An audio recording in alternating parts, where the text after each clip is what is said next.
हमें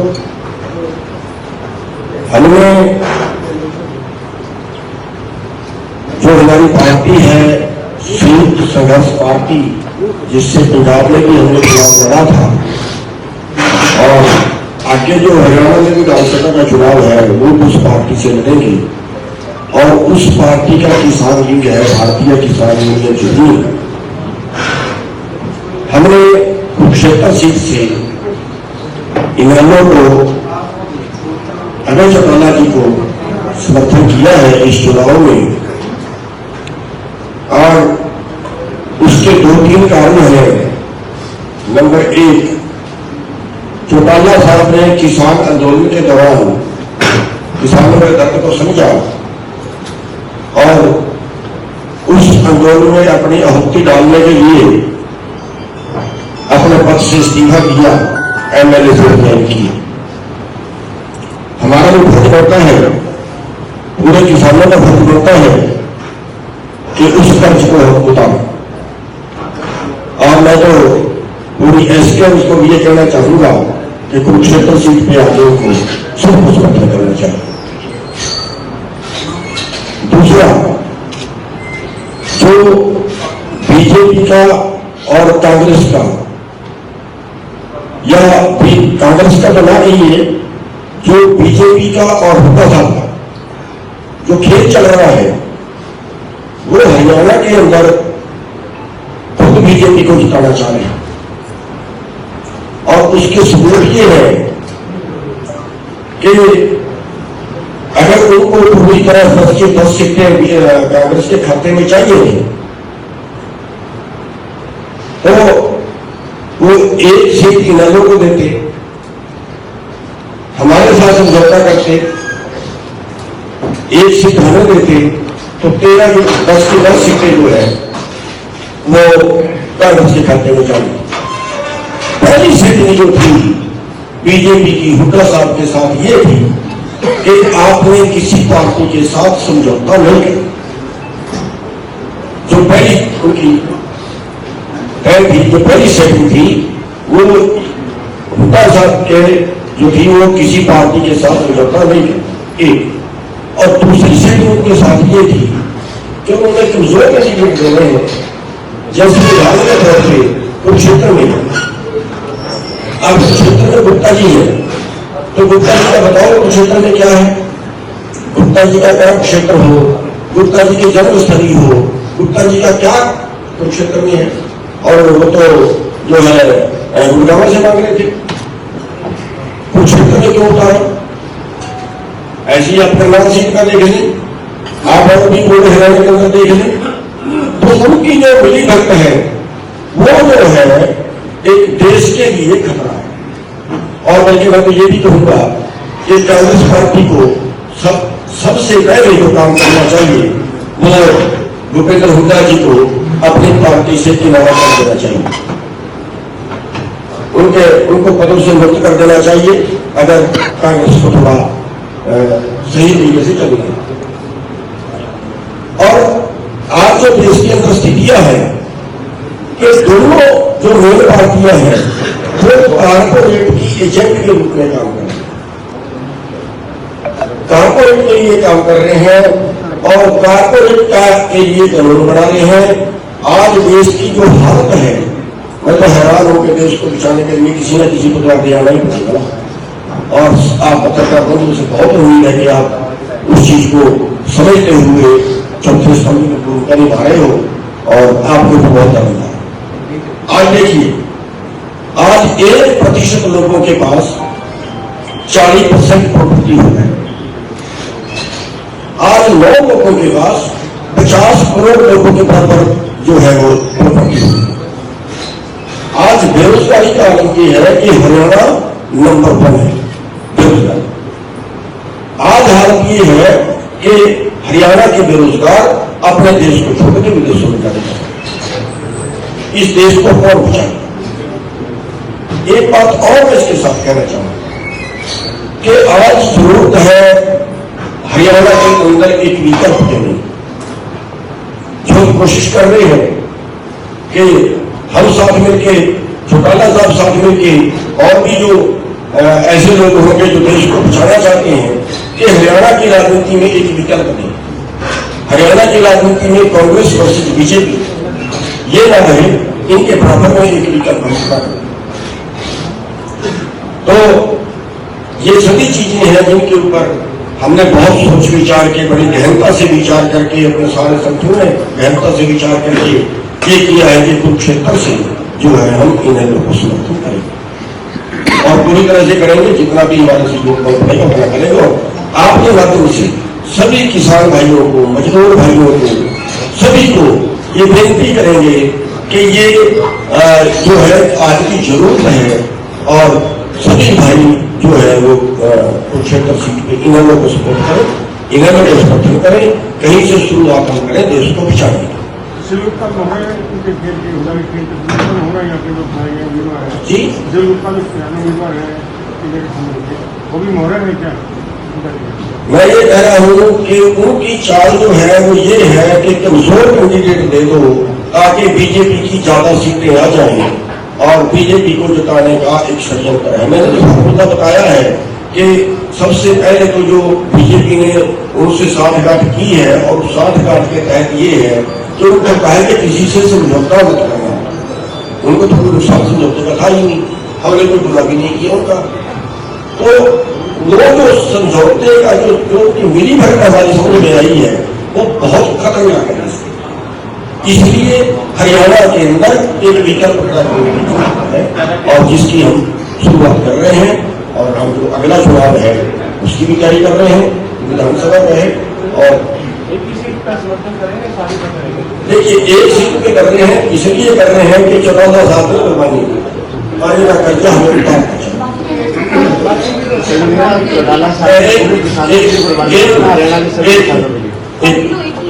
हमारा सॉरी कर्नाटक के अंदर हम बसपा का समर्थन कर रहे हैं, इसलिए कर रहे हैं कि उनकी बेटी ने गिरफ्तार किया था जिला परिषद और उन्होंने भी आंदोलन के दौरान जेजेपी के पद से इस्तीफा दे दिया था पार्टी छोड़। इस तरह से हम देख रहे हैं कि एक प्रथा ये चले कि लोग किसान के पक्ष में बोलना शुरू कर दें। इसलिए जो है हम जहां जहां भी कोई ऐसी सीट है जिसने किसान आंदोलन में कोई कुर्बानी दी है, कोई सहयोग दिया है, हम उनका सहयोग कर रहे हैं। बाकी सीटों के हमारे जो कार्यकर्ता है वो वही के कार्यकर्ताओं की जिम्मेदारी छोड़ती है कि आप अपने मीटिंग करके आपको जो ठीक लगे, किसी का नहीं करना तो मत करिए, नोटा का करना नोटा का करिए, किसी को अपनी मर्जी से कहीं वोट डालिए। जी पार्टी भी देख रहे हैं कि जिन जिन केसेस ने किसान आंदोलन में साथ दिया था उनका समर्थन आप करने वाले जो चेहरे हैं जी, जो वो चेहरे हैं जिन्होंने किसान आंदोलन में साथ दिया, हमारा फर्ज बनता है, हमारा फर्ज बनता है उनका सहयोग। गुरनाम जी, आप ये बात कही है ना कि भारतीय जनता पार्टी और कांग्रेस का विकल्प इंडियन नेशनल लोकदल बननी चाहिए। 6 महीने के बाद मैंने ये नहीं कहा इंडियन नेशनल लोकदल बननी चाहिए, हम गठबंधन कर रहे हैं। 6 महीने के बाद विधानसभा जो है विकल्प देगा। 6 महीने के बाद विधानसभा चुनाव होने जा रहे हैं, तो क्या आप लोग एक मिलकर चुनाव लड़ोगे? देखिए कोशिश तो यही है कि जितने टूटे पिटे लोग हैं, जितने दबे कुचले लोग हैं, जितने शोषित लोग हैं, जितने कारपोरेट से पीड़ित लोग हैं, वो एक मंच पे आ गए। गुरनाम जी, तो आपकी लोकसभा चुनाव से पहले बावरिया जो प्रभारी है कांग्रेस के, उनकी बैठक भी हुई, हम लोगों ने भी कवर करा था, तब भी कोशिश की गई थी आपके द्वारा कांग्रेस का समझौता। देखिए उन्होंने हमारे से मीटिंग की थी और उन्होंने कुछ साफ तौर पर बता दिया था कि हम बिना शर्त आपका समर्थन बिल्कुल नहीं करेंगे। आपके सामने की थी, हमने क्लियर कर दिया था कि अगर आप ये चाहें कि हम बिना शर्त आपका समर्थन करेंगे, बिल्कुल नहीं करेंगे। नहीं, कोई शर्त नहीं है, बिना शर्त के समर्थन है। जो चौटाला साहब ने जो रिजाइन किया था उस वक्त किसान आंदोलन में सहयोग किया था, उसकी वजह से कर रहे हैं। और एक मैं और क्लियर कर देना चाहता हूँ, आज तो सोशल मीडिया में खबर चली है कि गुरनाम सिंह और उनके साथी जो है वो इन्हें ज्वाइन कर, ये खबर किसी ने गलती चला दी है। हम ज्वाइन नहीं कर रहे हैं, हमारी पार्टी है संयुक्त संघर्ष पार्टी, उसकी तरफ से जिसका किसान मील है भारतीय किसान यूनियन जमीन, उसकी तरफ से समर्थन कर रहे हैं, बिना शर्त कर रहे हैं और दिन रात काम करके जिता रहे हैं। गुरनाम जी, देखिए वो जो पूरी टीम बैठी है वो प्रिंसिपल बैठे हैं और थोड़ा पीछे। लेकिन मेरा सवाल आपसे ये है, किसान आंदोलन था, देश के अंदर जितने सांसद हैं, जितने विधायक हैं, उनमें से एकमात्र विधायक थे अभय चौटाला जी, जिन्होंने किसान समर्थन में अपने विधानसभा से ज्ञान पत्र दिए थे, उसके बाद उपचुनाव हुआ इलाहाबाद में, क्या उस समय भी भारतीय किसान यूनियन ने इनका समर्थन किया था? हाँ, मैं गया था वहाँ पे और एक समय वहाँ भी कर दिया। गुरनाम जी इसी सवाल से जुड़े हुए हैं, आपने भी माना कि अभय सिंह ने किसान आंदोलन का समर्थन किया था। आप कहते हैं किसानों की लड़ाई में आगे बढ़कर काम किया, तो क्या अब किसानों का भी दायित्व बनता है कि अभय सिंह चौटाला का साथ दे? पूरे किसानों की, मैं आपकी पूरे किसानों की बात कर रहा हूँ। मैं आपके माध्यम से एसकेएम को भी कहना चाहता हूँ कि अभय चौटाला जी का समर्थन करना चाहिए। हाँ, करना चाहिए। समर्थन देने को कितना फर्क पड़ेगा? ये तो उस मालिक को पता है कितना पड़ेगा, हम तो कर्म कर सकते हैं, फल क्या मिलेगा ये तो उस परमात्मा को पता है। गुरनाम सिंह जी का लगा हुआ और बहन का था, दोनों का आभार व्यक्त करता हूँ कि आज दोनों ने मुझे बिना किसी शर्त के अपना समर्थन दिया, आशीर्वाद दिया, सहयोग दिया और मुझे विश्वास दिलाया कि हम आपके साथ इस चुनाव में अपनी पूरी ताकत के साथ भाजपा और कांग्रेस को एक को सत्ता से बाहर करेंगे, एक को सत्ता से दूर रखने का काम करेंगे। मैं इसके लिए इन दोनों का बहुत आभार व्यक्त करता हूँ, बहुत धन्यवाद व्यक्त करता हूँ। दूसरा, जैसा गुरनाम जी ने बताया कि भूपेंद्र सिंह हुड्डा जो है उसके जितने भी साथी वो लगातार पूरे प्रदेश में एक प्रचार फैला रहे हैं। इंडियन नेशनल लोकदल पार्टी जो है वो भारतीय जनता पार्टी की बी टीम के रूप में काम कर रही है, जबकि हमने लगातार 10 साल से, जब से भाजपा सत्ता में आई है, मैंने अपोजिशन लीडर रहते हुए भाजपा का जो कोई गलत निर्णय भाजपा की सरकार में हुए उनका विरोध किया और उसके बाद हम पिछले 5 वर्ष से पूरा प्रदेश देश इस बात का साक्षी है कि विधानसभा के बाद तो हमने लड़ाई लड़ी नहीं, विधानसभा के अंदर भी भारतीय जनता पार्टी ने चाहे कोई घोटाले किए, चाहे भारतीय जनता पार्टी ने सरकार ने कोई और गलत निर्णय लिए, चाहे वो टेस्ट टीचर का इश्यू था, आंगनबाड़ी और आशा वर्कर का मामला था, चाहे वो आपके नरेगा के मजदूर जो थे उनकी जो की मजदूरी थी उसको कम करने की बात थी, चाहे कौशल रोजगार योजना शुरू करने की बात थी, चाहे किसान आंदोलन था, इंडियन नेशनल लोकदल पार्टी ने जिस किसी के साथ अन्याय हो रहा था हमने उनके साथ कंधे से कंधा मिला करके उनकी सपोर्ट करी, उनको ताकत दी और विधानसभा में सरकार को मजबूर किया, कटघरे में खड़ा किया और सरकार से जवाब तलब किए। आपको एक चीज बताता हूं, जब ये काले कानून बनाए गए थे, जब इसका राष्ट्रपति को इन्होंने जब लिख करके भेजा था, ऑर्डिनेंस जो जारी किया था,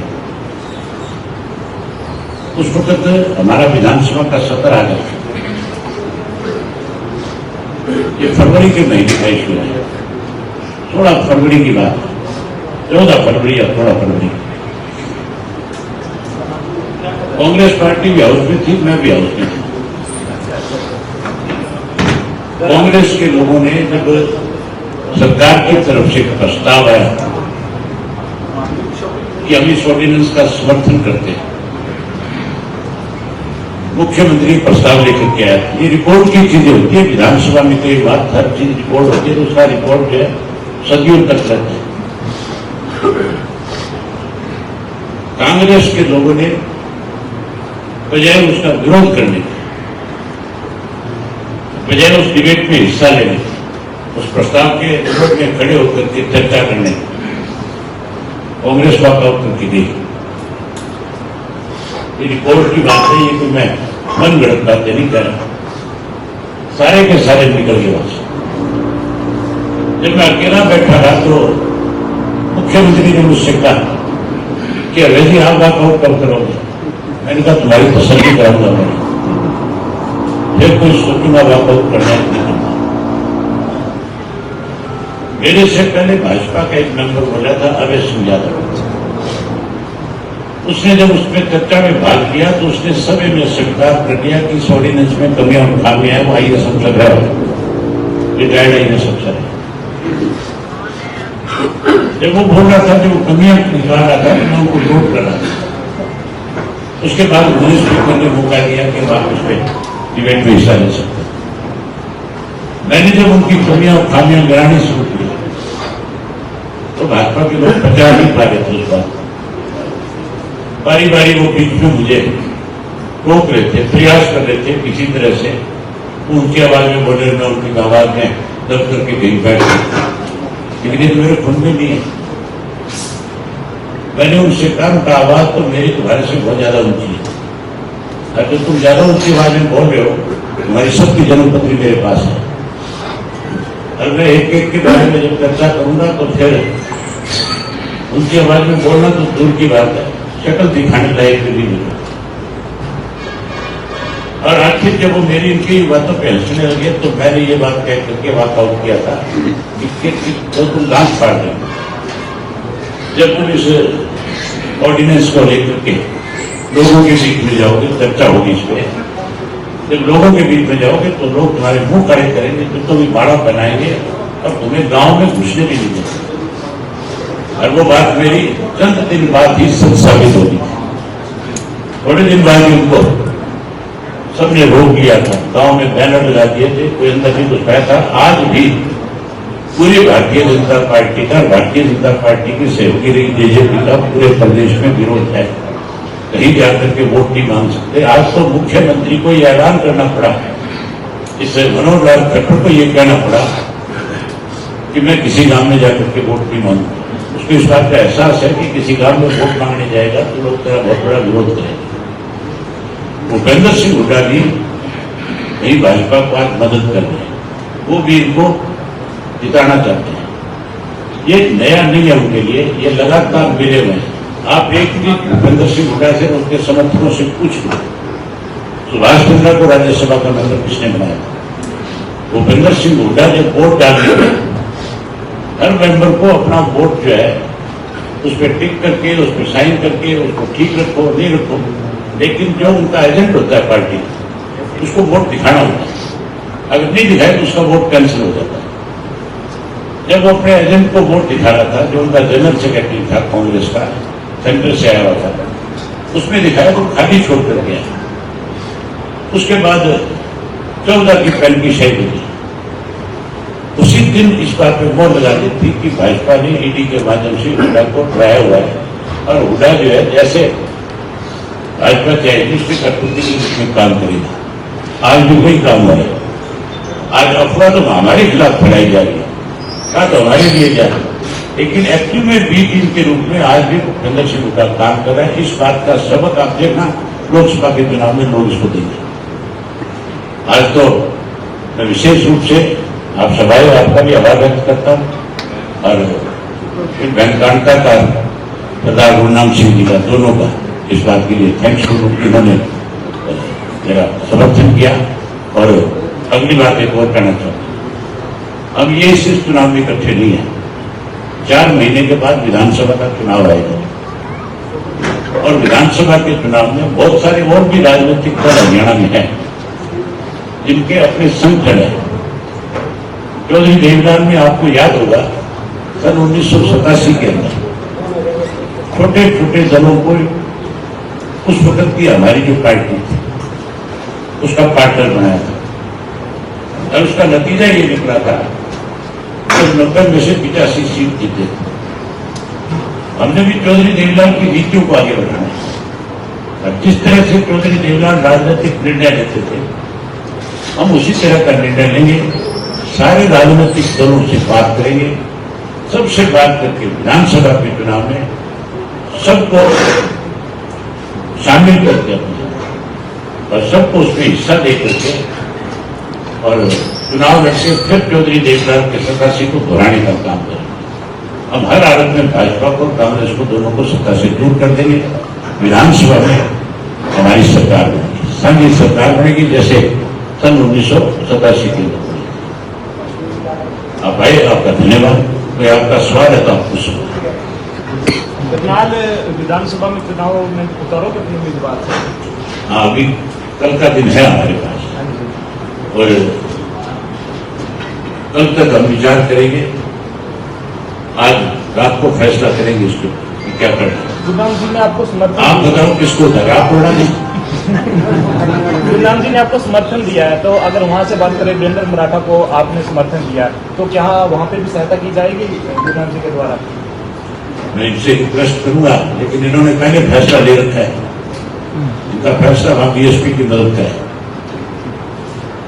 ये तो कांग्रेस इस पार्टी में अच्छी नहीं है? है।